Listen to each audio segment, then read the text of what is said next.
ಬಹುಶಃ ಬಹಳ ಅಪರೂಪ ಏನು. ಹಾಗಂತ ಹಿಂದೆ ಜೋಡಿ ಇಲ್ಲ ಅಂತಲ್ಲ, ಎಂತೆಂತ ಜೋಡಿ ಎಲ್ಲ ಒಂದು ಕಾಲದಲ್ಲಿ ಇತ್ತು. ಪುರಾಣ ಪುರುಷರು ಆಗಿ ಹೋದವರಿದ್ದಾರೆ. ಹೌದಪ್ಪ. ಆರಂಭದಲ್ಲಿ ಹಿರಣ್ಯಾಕ್ಷ, ಹಿರಣ್ಯಕಶಪು, ರಾವಣ, ಕುಂಭಕರ್ಣ, ಶಿಶುಪಾಲ, ದಂತವಕ್ರ.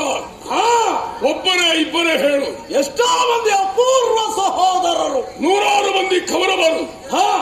ಹಾಗಾದ್ರೆ ಅಂತಹ ಜೋಡಿಯೆಲ್ಲ ಅಳಿದು ಹೋದಂತಹ ಕಾಲ. ನಮಗೆ ಅಪ್ಪಿತಪ್ಪಿಯು ರಾಮ ಲಕ್ಷ್ಮಣ, ಸುಂದೋಪ ಸುಂದರು ಇವರು ನೆನಪಾಗುವುದಿಲ್ಲ. ಅದು ಆಗುವುದೇ ಇಲ್ಲ ನಮಗೆ. ಬೇಡವೇ ಬೇಡ. ನಾವು ಯಾರ ಆದರ್ಶವನ್ನು ಅನುಸರಿಸಬೇಕೆಂದು ಗ್ರಹಿಸಿದ್ದೆವು, ಹಾಗೆ ಅನುಸರಿಸಿ ನಾವು ಮಾಡಿ ತೋರಿಸಿದ್ದೇವೆ. ನೀನು ದುರ್ಯೋಧನನಾದರೆ ನೀನು ದುಶ್ಯಾಸನ. ತಮ್ಮ ಅಣ್ಣ ತಮ್ಮಂದಿರು ಈ ಲೋಕದಲ್ಲಿ ಬಹಳ ಮಂದಿ ಇರಬಹುದು. ಹೌದು, ಆದರೆ ನಮ್ಮ ಹಾಗೆ ಯಾರು ಇರಲಾರರು. ಸರಿ, ನಾನು ಹಾಕಿದ ಗೆರೆಯನ್ನು ನೀನು ದಾಟಿದವನಲ್ಲ. ಹೋಗು, ಹೊರ ಹಾರು ಅಂದಾಗ ಹಾರಿದವನೇ. ಸರಿ, ನೀನು ಹಾಗೆ ಅಣ್ಣ ಕುಡಿ ವಿಷ ಎಂದಾಗ ಕುಡಿಲಿಕ್ಕಾಗದವನೇ ಆಗುವವನೇನು. ಅಂತಹ ಅಪೂರ್ವವಾದಂತಹ ಸಂಗಮ, ಸ್ನೇಹ, ಸಂಬಂಧ. ದೇಹ ಎರಡಾದರೂ ಮನಸ್ಸು ಮಾರ್ಗ ಒಂದೇ. ನಿಜವಾಗಿ ನಡೆವಾಗ, ನುಡಿವಾಗ, ಮುಡಿವಾಗ, ಕುಡಿವಾಗ, ಉಂಬಾಗ, ತಿಂಬಾಗ, ಕೊಂಬಾಗ, ಆಟದಲ್ಲಿ, ಪಾಠದಲ್ಲಿ, ಕೂಟದಲ್ಲಿ, ನೋಟದಲ್ಲಿ ಇಬ್ಬರು ಒಂದೇ, ಜೊತೆಯಾಗಿರುವವರು. ಸರಿ, ಎಲ್ಲಿಗೆ ಹೋಗಬೇಕಾದ್ರೂ, ಏನನ್ನೇ ಮಾಡಬೇಕಾದರೂ ಸಮಾಲೋಚನೆ ಮಾಡಿ ನಾವು ವ್ಯವಹರಿಸುವುದಿಲ್ಲ. ಒಬ್ಬರೇ ಯಾವ ವ್ಯವಹಾರಕ್ಕೂ ನಿರ್ಣಯಕ್ಕೆ ಬರುವುದಿಲ್ಲ. ತಮ್ಮ ಎಂಬ ಕಾರಣಕ್ಕಾಗಿ ಇವಳತ್ರ ಅಂತ ಕೇಳುವುದು ಆ ಭಾವನೆ ನಿನ್ನದಲ್ಲ. ಇಲ್ಲವೇ ಇಲ್ಲ. ಯಾವುದೇ ವಿಷಯವನ್ನು ತರ್ಕಿಸಬೇಕಾದ್ರೆ ಸರಿ, ಅಣ್ಣನನ್ನ ಕೇಳದೆ ಮುಂದುವರೆಯುವ ನಾನಲ್ಲ. ಆ ಗುಣ ನಿನ್ನಲ್ಲಿ ಉಂಟು. ಸರಿ ತಮ್ಮ ಹೊನ್ನಯ್ಯ, ಅಣ್ಣ, ಯಾವನೇ ಒಬ್ಬ ಮನುಷ್ಯನಿಗಾದರೂ ಒಂದು ಗುರಿ ಅಂತ ಬೇಕು. ಸರಿ, ಅಂತಹ ಗುರಿ ಇಲ್ಲದೆ ಇದ್ದರೆ ಬದುಕು ನಾಳಕ್ಕೆ ನಿಲ್ಲದ ಚುಕ್ಕಾಣಿ. ಹಾಗೆ ಆದೀತು. ಆದರೆ ನಮಗೂ ಹಾಗೆಲ್ಲ ಒಂದು ಗುರಿ ಇದೆ. ಸರಿ, ಸರಿಯಾದಂತಹ ಗುರಿಯನ್ನು ಮುಟ್ಟುವಂತಹ ಗುರಿಕಾರರು ನಾವು. ಬಿಲ್ಲಾಳುಗಳಿದ್ದೇವೆ. ಒಂದು ಕಾಲದಲ್ಲಿ ತಮ್ಮ ಬಿಲ್ಲಾಳುಗಳಲ್ಲಿ ಮೂವರು. ಸರಿ, ಅರಸಕ್ಕೆ ಬಿಲ್ಲಾಳುಗಳಲ್ಲಿ ಮೂವರು. ಶ್ರೀರಾಮಚಂದ್ರನ ಚರಣಯುಗ. ಸರಿ, ನಿಸ್ಸೀಮ ಭೀಷ್ಮರ ಎದೆ ದ್ರೋಣರ ಶಿರ ಕಂಪಿಸುವುದಂತೆ. ಸರಿ, ಯಾಕೆ ಅಂತಹ ಬಿಲ್ಲಾಳುಗಳಿಗೂ ಒಂದೊಂದು ನ್ಯೂನ್ಯತೆ ಇತ್ತು ಅಲ್ವೇ ಹೇಳು. ಆದರೆ ಈ ಅಪೂರ್ವ ಸಹೋದರರಿಗೆ ಯಾವುದೇ ನ್ಯೂನ್ಯತೆ ಇಲ್ಲ. ಇಲ್ಲವೇ ಇಲ್ಲ. ಎಟ್ಟ ಗುರಿ ಅಂತೆ ಮುಟ್ಟಬೇಕು. ತಪ್ಪಿದುಂಟ? ಖಂಡಿತ ಇಲ್ಲವೇ ಇಲ್ಲ. ಸರಿ, ಒಂದು ವೇಳೆ ತಪ್ಪುವ ಹಾಗಿದೆ ಅಂತ ಆದರೆ ಮತ್ತೊಂದು ಗುರಿಯನ್ನು ನಾವು ಹೂಡೋರಿದ್ದೇವೆ. ನಿಜ. ತಮ್ಮ ಹೊನ್ನಯ್ಯ, ಅಣ್ಣ, ಹೊಳೆನಾಡಿನಲ್ಲಿ ನಾವು ಈಗ ಇದ್ದೇವೆ. ಸರಿ, ಆದ್ರೆ ಈ ಹೊಳೆನಾಡಿನಲ್ಲಿ ಇದ್ದವರೇನೋ ನಾವು ಅಲ್ಲವೇ ಅಲ್ಲ. ಮೊದಲಿದ್ದ ಸ್ಥಿತಿ ಯಾವುದು?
ಸರಿ, ನಾವು ಮೊದಲಿದ್ದವರಲ್ಲ. ಹೊಳೆನಾಡಿನಲ್ಲಿ ಬಂದು ಮನೆ ಮಾಡಿದ್ದೇವೆ. ಕೇವಲ ಮನೆ ಮಾತ್ರ, ಸ್ವಲ್ಪ ಆಕ್ರಮಣವನ್ನು ಮಾಡಿದ್ದೇವೆ. ಅದರಲ್ಲಿ ಎತ್ತದಕ್ಕೆ ಹೋದಲ್ಲಿ ಆಕ್ರಮಣ ಮಾಡ್ಲಿಕ್ಕೆ ನೀನು ಸಕ್ರಮ ಆಗಿದೆ. ಹೌದು. ಸ್ವಲ್ಪ ತೋಟವನ್ನು ಮಾಡಿದ್ದೇವೆ. ನಿಜ. ಬೇಸಾಯವನ್ನು ಮಾಡಿದ್ದೇವೆ. ಕೃಷಿಕರು ಹೌದು ನಾವು. ಹೌದು. ಕೇವಲ ಗುರಿಕಾರರು ಮಾತ್ರ ಅಲ್ಲ. ತಮ್ಮ ಅಣ್ಣ, ನಾವಿದ್ದದ್ದು ಮೊದಲು ಉಳ್ಳಾಳದಲ್ಲಿ, ತುಳುನಾಡ ಪ್ರಾಂತ್ಯದಲ್ಲಿ. ಆ ಸೀಮೆಯಲ್ಲಿದ್ದಂತಹ ನಾವು ಅಲ್ಲಿರಬೇಕಾದಂತಹ ನಾವು ಈ ಹೊಳೆನಾಡಿಗೆ ಯಾಕೆ ಬಂದೆವು? ಯಾಕೆ? ಆ ಉಳ್ಳಾಳದ ಬಳ್ಳಾಳರು ನಾವು ಮಾಡಿದಂತಹ ಕಾರ್ಯವನ್ನು ಕಂಡು ಸಹಿಸದೆ ನಮ್ಮ ಏಳಿಗೆಯನ್ನ ಮೆಚ್ಚದೆ ಇವರು ಇಲ್ಲೇ ಇದ್ದದ್ದಾದ್ರೆ ಊರು ಉಳಿಸುವುದಿಲ್ಲ, ನನಗೆ ಹೆಸರು ಬರುವುದಿಲ್ಲ, ನನ್ನ ಕೀರ್ತಿಗೆ ಮಸಿ ಬಳಿತಾರೆ, ಇವರೇ ಅಪೂರ್ವ ಜೋಡಿ ಆಗ್ತಾರೆ ಎನ್ನುವ ಹಾಗೆ ಮತ್ಸರದಿಂದ ನಮ್ಮನ್ನ ಉಳ್ಳಾಳದ ಗಡಿಯಿಂದ ಆಚೆಗೆ ಹಾಕಿದರು. ಏನು ನಾವು ಬೇಡದಿದ್ದು ಮಾಡಿದ್ದೇವೆ ಅಂತ ಬೇಕಲ್ಲ, ಅಂತದ್ದೇನು ಮಾಡ್ಲಿಲ್ಲ. ಎಲ್ಲವೊಂದು 20-25 ಕೊಲೆ ಮಾಡಿದ್ದೆ, ದೊಡ್ಡ ವಿಷಯ ಅಲ್ಲ ಅದು. ಒಂದು 40-45 ಅತ್ಯಾಚಾರ ಪ್ರಕರಣದಲ್ಲಿ ಸಕ್ರಿಯರಾಗಿ ಭಾಗವಹಿಸಿ ಇದ್ರೆ ಪ್ರಯೋಜನವೇ ಇಲ್ಲ ಈ ಕಾಲದಲ್ಲಿ. ಮತ್ತೊಂದು 50-60 ಅರ್ಧ ಕೊಲೆ ಸೈಕಲ್ ಮುರಿದಾಕಿದ್ದೇವೆ ಸಹೋದರ. ಇದೆಲ್ಲ ದೊಡ್ಡ ತಪ್ಪೇನ? ಅದೇ ಹೇಳಿದ್ರು ನಾವು ಬದುಕಿಗೊಂದು ಗುರಿ ಬೇಕು ಎಂದು. ಆ ಗುರಿಯನ್ನ ತಲುಪುವುದಕ್ಕೆ ಯಾವುದು ಮಾರಕವುದನ್ನು ಮುಗಿಸಿ ಹೊರಟವರು ನಾವು. ನಿಜ. ಅದನ್ನ ಸಹಿಸದ ಬಳ್ಳಾಳರು ನಮ್ಮನ್ನ ಗಡಿಯಿಂದ ಹೊರಹಾಕಿದರು, ಗಡಿಪಾರು ಮಾಡಿದರು. ಹೋಗಿ ಆ ಬಳ್ಳಾಳರನ್ನ ಎದುರಿಸುವ ಯೋಗ್ಯತೆ ನಮಗಿಲ್ಲವೇ? ಆದರೂ ಮಾಡಲಿಲ್ಲ ಆ ಕಾರ್ಯವನ್ನ. ಆತನಲ್ಲಿ ಸೇನಾ ಬಲವಿತ್ತು. ಸಂದರ್ಭವನ್ನು ಸಾಧಿಸೋಣ ಎನ್ನುವ ಕಾರಣಕ್ಕೋಸ್ಕರವಾಗಿ ಆ ಉಳ್ಳಾಳವನ್ನ ಬಿಟ್ಟು ಹೆದ್ದಾರಿಯಲ್ಲಿ ನೇರವಾಗಿ ಬಂದಿದ್ದೇವೆ. ಬಂದವರು ಯಾಕೋ ಹೀಗೆ ತಿರುಗೋಣ ಎನ್ನುವ ಮನಸ್ಸಾಯಿತು. ತಿರುಗಿ ಬರುತ್ತಿರುವಾಗಲೇ ಸಿಕ್ಕಿದಂತಹ ನದಿ ಇದೇ ಸಮೀಪದಲ್ಲಿ ಹರಿಯುವಂತಹ ವಾರಾಹಿ ನದಿ. ಆ ನದಿಯನ್ನ ದಾಟಿ ಇಲ್ಲಿಗೆ ಬಂದದ್ದೇ ಹೊಳೆನಾಡು. ಈ ಹೊಳೆನಾಡಿನಲ್ಲಿ ಬಂದಾಗ ಬೇಕಾದಷ್ಟು ವಿಶಾಲವಾದಂತಹ ಭೂಮಿ ಇದೆ ಎನ್ನುವುದನ್ನು ಕಂಡಂತಹ ನಾವು ಇಲ್ಲಿಯ ಒಂದು ನೆಲೆಯನ್ನು ಕಂಡುಕೊಂಡಿದ್ದೇವೆ. ಯಾಕಂದ್ರೆ ನದಿ ಪ್ರಾಂತ್ಯದಲ್ಲಿ ಹೌದು ಫಲವತ್ತಾದ ಭೂಮಿ. ಹೌದು. ಯಾವುದೋ ಒಂದು ಗುಡ್ಡಗಾಡ ಬೇರೆ ಕಡೆ ಪ್ರಯೋಜನ. ಹಾಗಾದ್ರಿಂದಲೇ ಇಲ್ಲಿಯ ನಾವು ವಾಸಸ್ಥಾನವಾಗಿಸಿಕೊಂಡಿದ್ದೇವೆ. ಸರಿ, ಮೊದಲು ಆರಂಭದಲ್ಲಿ ಸಣ್ಣ ಬಿಡಾರ ಮಾಡಿದ್ದು ಅಷ್ಟೇ. ಈಗ ಹಾಗಲ್ಲ. ನಮ್ಮ ಬೇರೆ ಕಮ್ಮ ಎಷ್ಟು ಮುಂದೆ ಹೋಗಿದೆ. ಹೌದು, ದಿನೇ ದಿನೇ ವೃದ್ಧಿ ಆಗ್ತಾ ಇದೆ. ತಮ್ಮ ಅಣ್ಣ, ಆದರೆ ಈಗ ಯೋಚನೆ ಮಾಡುವುದು ಏನು? ಇಷ್ಟೇ ಇದ್ದರೆ ಸಾಕೋ ಅಣ್ಣ? ಯಾಕೆ ಚಿಂತೆ?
ಸಾಧ್ಯವೇ ಇಲ್ಲ. ಅಣ್ಣ, ನಮ್ಮ ಉಳ್ಳಾಳದ ಗಡಿಪಾರು ಮಾಡಿದ ಬಳ್ಳಾಳ ಅವನಿಗೆ ನಾವು ಪ್ರತೀಕಾರ ತೀರಿಸಿಕೊಳ್ಳಲೇಬೇಕು. ಅಣ್ಣ, ಅದೇ ಯೋಚನೆ ನನ್ನದ್ದು. ಆದರೊಂದು ಹೇಳು. ಆತನನ್ನ ವಿರೋಧಿಸಬೇಕು ಅಂತಾದ್ರೆ ಸತ್ಯದ ಸ್ಥಿತಿಯಲ್ಲಿ ಆಗುವುದಿಲ್ಲ. ಸರಿ ಅಣ್ಣ, ನಡೆದಂತಹ ಘಟನೆ ಏನಿದ್ರು ಅದು ಹಳಸಲು ನಿನ್ನಂತ ಪ್ರಾಜ್ಞರಾಡಿದ್ದನ್ನು ಕೇಳಿದ್ದೇನೆ. ಕಥಂನ ಚಿಂತೆಯೇ ಪ್ರಾಜ್ಞ. ಪ್ರಾಜ್ಞರಾದವನು ಹಳೆತನ್ನೇ ಯೋಚನೆ ಮಾಡಿ ತಮ್ಮ ಆಯುಷ್ಯ ವ್ಯರ್ಥ ಮಾಡಿಕೊಳ್ಳುವುದಲ್ಲ. ಹಿಂದೆ ಹೇಗಿದ್ದೇವೆ ಪ್ರಸ್ತುತ ಅಲ್ಲ, ಮುಂದೆ ಏನಾಗುತ್ತೇವೆ, ಇವತ್ತು ಹೇಗಿದ್ದೇವೆ, ಹೌದು, ನಾಳೆ ಹೇಗಿರಬೇಕು ಎನ್ನುವಂತ ಮನೋಭಾವನೆ ಹೊಂದಿರ್ತಾನೆ ಯಾವಾತ. ಸರಿ, ಜೀವನದಲ್ಲಿ ವೃತ್ತಿಯನ್ನು ಕಾಣುವುದಕ್ಕೆ ಸಾಧ್ಯ. ಹೌದಂತ. ಆದ್ರೆ ಹೊಳಸಲ ಕಥೆ ಎಲ್ಲ ಬಿಡು ಅಣ್ಣ. ಅಪ್ರತಿಮ ಬಿಲ್ಗಾರರು ಸರಿ ಹೇಳಿಕೊಂಡ್ರೆ ಸಾಕ, ಅದರ ರೀತಿಯ ನಡೆದುಕೊಳ್ಳಬೇಕು. ಹಳನಾಡ ಸೀಮೆಯನ್ನು ಮತ್ತೆ ವೃತ್ತಿಸಿಕೊಳ್ಳುವಂತೆ. ಆದರೆ ಕೆಲವು ದಿವಸದಿಂದ ಬೇಸರ ಬಂದು ಹೋಗಿದೆ, ಬಾಯೆಲ್ಲ ಸಪ್ಪೆ ಆಗಿ ಹೋಗಿದೆಯೋ. ಹೌದು, ನಮಗೆ ಖಾರದ ಊಟ ವಾರಕ್ಕೆ 4 ದಿವಸ ಇಲ್ಲದಿದ್ರೆ ಆಗುವುದೇ ಇಲ್ಲ. ಉಳ್ಳಾಳದಲ್ಲಿ ನಿತ್ಯವೂ ನಾವು ಬೇಟೆಯಾಡಿದವರು. ಸರಿ, ಇಲ್ಲಿಗೆ ಬಂದೆಲ್ಲ ಬಹಳ ಅಪರೂಪ ಆಗಿದೆ. ಆದ್ದರಿಂದ ಅಣ್ಣ, ಬಿಲ್ಗಾರರಾದ ನಾವು ಧನುಷರವನ್ನಂತೂ ಮೃಗಬೇಟೆಗೆ ಹೋಗುವ ಬಯಕೆ ನನ್ನದು. ಬಹಳ ಒಳ್ಳೆಯದು, ಬಹಳ ಒಳ್ಳೆಯದು.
ಸರಿ. ಬಂಟ ಕುಲದಲ್ಲಿ ಜಾಹೀರ್ಮಾನಕ್ಕೆ ಬಂದವರು ನಾವು. ಹೌದು. ನಾವು ಶೆಟ್ಟರ ಮಕ್ಕಳಿಗೆ ಸಪ್ಪ ಎಲ್ಲ ಸೇರ್ತದ ಅಣ್ಣಯ್ಯ. ಹೌದು.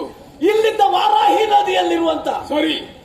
ಹೊಳೆ ಮೀನು ಹಿಡ್ಕೊಂಡು ಬಂದು ಕೊಡ್ತಾರೆ. ಹೌದು. ಅದು ತಿಂದು ತಿಂದು ಸಪ್ಪೆ ಬಿದ್ದು ಹೋಗಿದೆ ಬಾಯ್. ಹೌದು ತಮ್ಮ, ಹೌದು. ಆದ್ರಿಂದ ಏನ್ ಮಾಡುವ, ಬೇಟೆಯಾಡದೆ ಕೆಲವು ಸಮಯವೇ ಕಳೆದು ಹೋಯಿತು. ನಿಜ.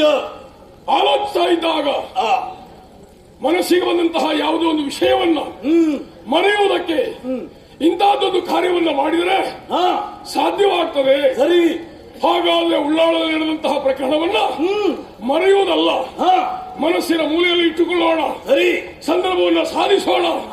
ಹಾಗಾದ್ರೆ ಈಗ ನಮ್ಮ ಆಸೆಯಂತೆ ಬೇಟೆಯಾಡಿ ಮೃಗಗಳ ಮಾಂಸವನ್ನು ತಿನ್ನುವುದಕ್ಕೆ ಇದೇ ಯೋಗ್ಯವಾದಂತಹ ಕಾಲ ಅಲ್ವೇ? ನಾವಿರುವಂತಹ ಈ ಹೊಳೆನಾಡಿನ ಪರಿಸರದಲ್ಲಿ ಕಾಡುಗಳು ಬಹಳ ಇದೆ, ಬೇಕಾದಷ್ಟುಂಟು, ಹಲವಾರು ಪ್ರಾಣಿಗಳು. ನಮಗೆ ಹಂದಿ ಮಾಂಸ ಅಂದ್ರೆ ತಮ್ಮ ದಾರಿ ಬದಿಯಲ್ಲಿ ಎಲ್ಲಾದ್ರೂ ರಾತ್ರಿ ಹೋಗುವಾಗ ಹೊಂದಿ ಅಡ್ಡು ಬರುವುದೇನು? ಹೌದು. ಮಿಗ ಅಡ್ಡು ಬರುವುದೇನು? ಕಂಡಾಗ ಆಸೆಯಾಗುವುದು, ಆಯುಧ ಇರುವುದಿಲ್ಲ. ತಮ್ಮ ಈಗ ಹಾಗಲ್ಲ. ಸರಿಯಾದ ಆಯುಧವನ್ನು ಹಿಡಿದುಕೊಂಡು ಹೋಗಿ ಬೇಟೆಯಾಡಿ ಬೇಕಾದ ಮಾಂಸಗಳನ್ನು ತರೆಯುವುದಕ್ಕೆ ಅನುಕೂಲವಾಗ್ತದೆ. ಬೇಟೆಗೆ ಹೋಗುವುದು ಹೌದು, ಹೋಗುವಾಗ ನಾವಿಬ್ಬರೇ ಹೋಗುವುದಲ್ಲ, ಬೇಟೆಗೆ ಬೇಕಾದಂತ ತಯಾರಿ ಬೇಕು. ಸರಿ. ಹಾಗಾದ್ರೆ ಈ ಬೇಟೆಯಾಡಬೇಕು ಅಂತ ಆದ್ರೆ ಅದರ ತಯಾರಿಯಲ್ಲಿರುವ ಇದ್ದಾರೆ. ಯಾರು? ಅವನೇ ಸಣ್ಣಯ್ಯ ನಾಯಕ. ಅದರಲ್ಲೂ ಈ ನಾಯಕರ ಮಕ್ಕಳು ಇದ್ದಾರಲ್ಲ. ಹೌದು. ಹೊಲದ ಬದಿಯಲ್ಲೇ ಇರುವವರು. ಆದ್ರಿಂದ ಪಳಗಿದಂತಹ ಅವರನ್ನ ಕರೆದುಕೊಂಡು ಅವನ ಜೊತೆಯಲ್ಲಿ ನಾವು ಬೇಟೆಗೆ ಹೋದರೆ ಬೇಕಾದ ವ್ಯವಸ್ಥೆಯನ್ನು ಮಾಡಿಕೊಂಡು ಬರಬಹುದು. ನಿಜ. ಹಾಗಾಗಿ ಸಣ್ಣಯ್ಯ ನಾಯಕನ ಬರ ಹೇಳ.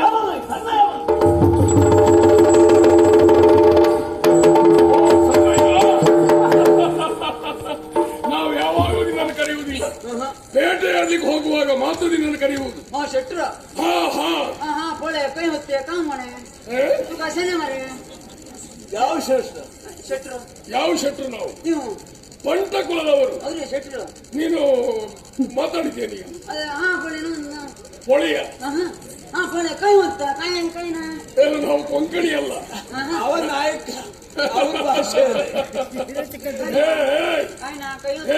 ಸಣ್ಣಯ್ಯ ನಾಯಕ, ನೀನು ಮಾಡುವುದು ಯಾವ ಕಾಯಕ? ನಮ್ದು ಬೇಟೆ. ಹೌದಾ? ಬೇಟೆಗೆ ಬರುವಂತ ನೀನು ಎಂತದ್ದು ಕೈವತ್ತ ಇದು ನನ್ನ ಭಾಷೆ. ಹೌದಾ? ನಾಯಕರ ಭಾಷೆ. ಯಾವ ನಾಯಕ ನೀನು? ನಾನು ನಾಯಕ, ಮರಾಠಿ ನಾಯಕ. ಮರಾಠಿ ವಿಷಯ ಹೌದು, ಅದೇ ಹೌದು. ಅದು ವಿಷಯ ಹೌದು, ಅದಲ್ಲದೆ ಬೇರೆ ವಿಷಯ ಹೌದು. ಹೇಳಲಿಕ್ಕಿಲ್ಲ. ಸಣ್ಣಯ್ಯ ನಾಯಕ, ಬೇಟೆಯಾಡುವಂತಹ ನಾಯಕರು ಯಾರು ಅನ್ನೋದು ಯೋಚನೆ ಮಾಡ್ಕೋ. ಗೊತ್ತಾಯ್ತಾ? ಯಾವುದು? ಬೇಟೆಯಾಡುವುದಕ್ಕೆ ನಾವೀಗ ಹೋಗ್ಬೇಕಾಗಿದೆ. ಹೋಗುವುದಕ್ಕೆ ನಿನ್ನಲ್ಲಿ ಯಾವ ಸಲಕರಣೆ ಇದೆ ಹೇಳು. ಅಯ್ಯೋ ಶೆಟ್ರ,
ಯಾವ ಕೊಟ್ಟಾರು ಅದರಲ್ಲ ಕಟಾರಿ ಕಟಾರಿ